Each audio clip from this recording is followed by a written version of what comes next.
வணக்கம். செல்வகுமாரின் அரபு நாடுகளிலே பெய்து கொண்டிருக்கக்கூடிய கனமழை, இடி மின்னல் காற்றுடன் வியப்பூட்டும் அச்சமூட்டும் மழையாக யுஏஇ அதாவது சவுதி அரேபியாவின் மேற்கு பகுதி தொடங்கி குவைத் மற்றும் கத்தார், பஹ்ரைன், யுஏஇயோட துபாய், அபுதாபி உட்பட மஸ்கட் அதாவது ஓமன், ஒட்டுமொத்த வடக்கு ஓமன் பகுதி, ஈரானோட ஒட்டுமொத்த கடலோர பகுதி, அதாவது பாரசீக வளைகுடாவையும் ஓமன் வளைகுடாவையும் இணைக்கும் ஹார்முஸ் நீரிணைப்பு பகுதி தொடங்கி உள்ளே ஈரானின் பெரும்பாலான பகுதி வரைக்கும் கனமழை பொழிவை கடந்த 2 நாட்களாக கொடுத்து வருகிறது.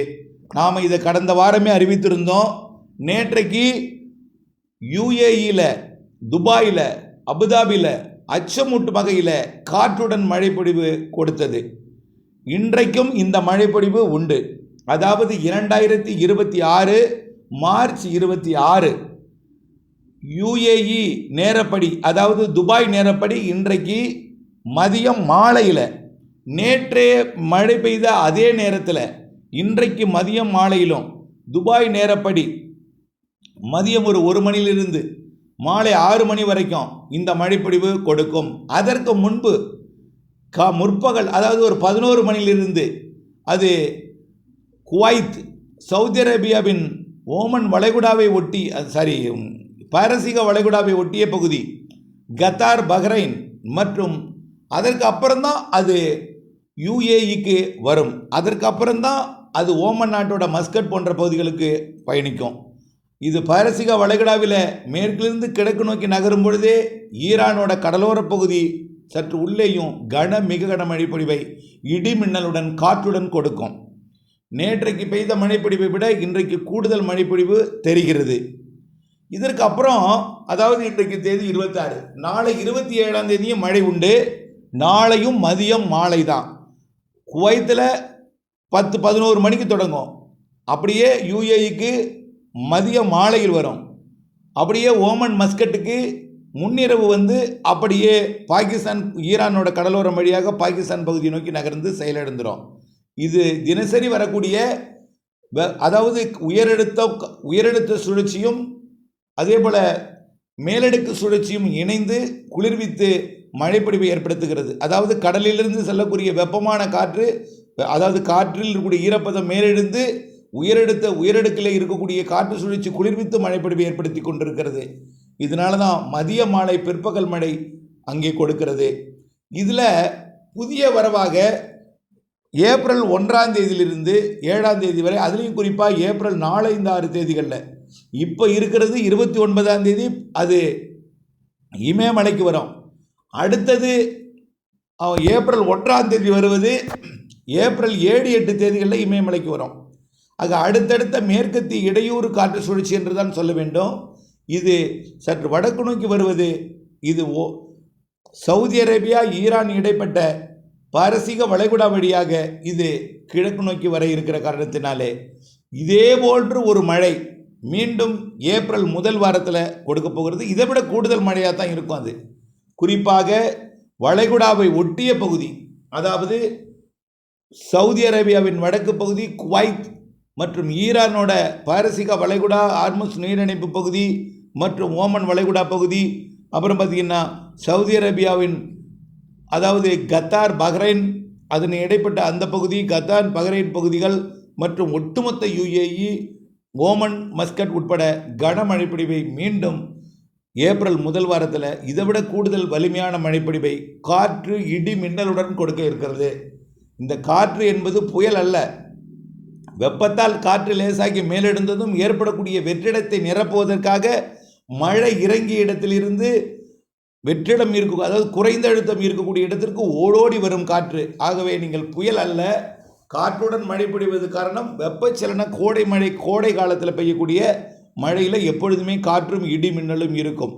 தூசு மாசு கூடுதலாக இருக்கிற காரணத்தினாலே இடி மின்னல் அதிகமாக இருக்கும். அதுவும் இப்போ ரொம்ப மாசடைந்திருக்கிறது. அதாவது நிறைய வெடிபொருட்கள் எரிகிற காரணத்தினாலே அதில் கார்பன் அதிகமாக பல்வேறு புகை காரணமாக மின் தூண்டல் ஏற்படக்கூடிய வாயுக்கள்லாம் நிறைய இருக்கிற காரணத்தினால, தூசு இருக்கிற காரணத்தினால இடி மின்னல் கூடுதலாக இருக்கும்.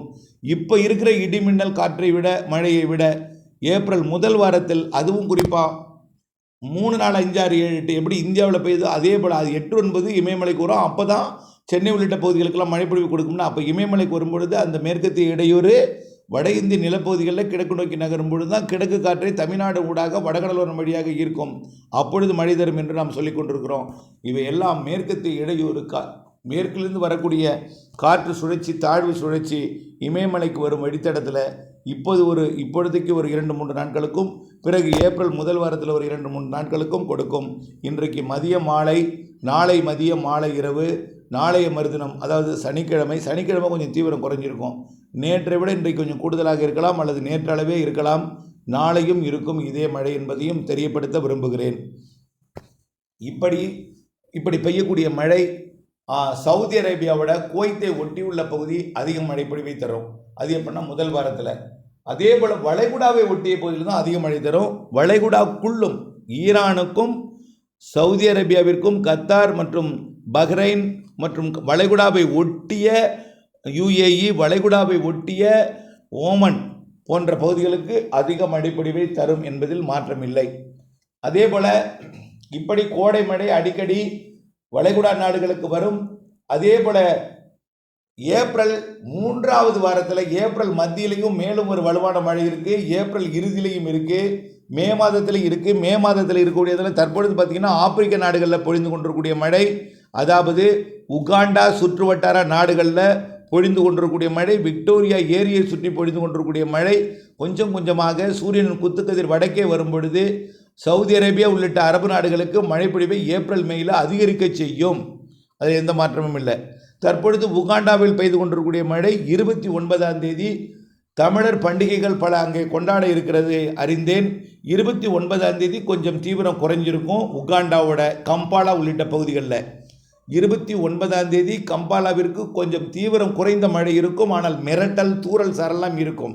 அதாவது இன்றிலிருந்து 28ஆம் தேதி வரை இருக்கும் மழையை விட 29ஆம் தேதி சற்று குறைவாக இருக்கும். மீண்டும் 30ஆம் தேதியிலிருந்து கொஞ்சம் கொஞ்சமாக அதிகரிக்கும் மழை.